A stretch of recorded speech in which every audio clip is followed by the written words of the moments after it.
Maine's child welfare system is in the middle of a shakeup. Good evening. Thanks for being with us today. I'm Brian Yukono.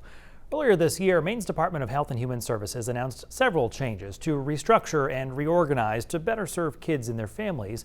That, of course, requires workers and it costs money. Just last week, Governor Janet Mills signed the supplemental budget. It allocates millions of dollars to try and improve the safety of kids in Maine. About $1 million from the general fund is for adding positions to support child caseworkers. Another $747,000 will go towards supporting services for kids in state custody, services like room and board, clothing, and activities. There are more than 2,500 Maine children in DHHS custody right now. That's according to the state's child welfare dashboard.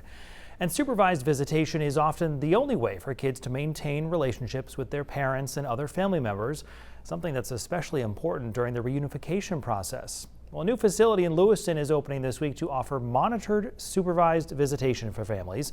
News Center Maine's Sam Olson has the details. Good evening, everyone. I'm Brian Yukono. Amanda Hill is off tonight. We will get to all those stories in just a moment. We begin this half hour, though, with breaking news we're tracking out of Augusta, where Governor Janet Mills has just announced that she will let a new 72-hour waiting period for gun purchases to become law without her signature. In a statement issued just about an hour ago, the governor said she was conflicted about LD 2238, one of several bills passed after the Lewiston shootings in October. The governor says there are legitimate arguments to be made on both sides, that she understands why there are times when, say for protection purposes, someone may need a gun sooner than a 72-hour wait would allow, while she also sees the benefit of such a wait for someone contemplating taking their own life. In her statement, the governor said, in carefully considering all the arguments, she is letting this bill become law with some caveats.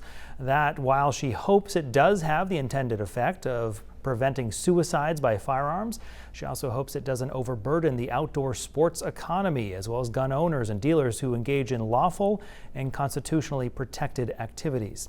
The governor, by the way, did veto another bill having to do with guns. It would have set new standards of how police departments destroy guns used in crimes. The governor says she vetoed it because of an addition to the bill that included banning devices that would make semi-automatic weapons into rapid-fire guns. Making a living, that's one of the phrases we often use to describe the work we do every day to put food on the table and keep a roof over our head. But last year, nearly 24 people in Maine died in incidents somehow related to their work, whether traveling, contracting an illness, or suffering a workplace accident. The year before, we led the nation in the number of certain non-fatal injuries on the job.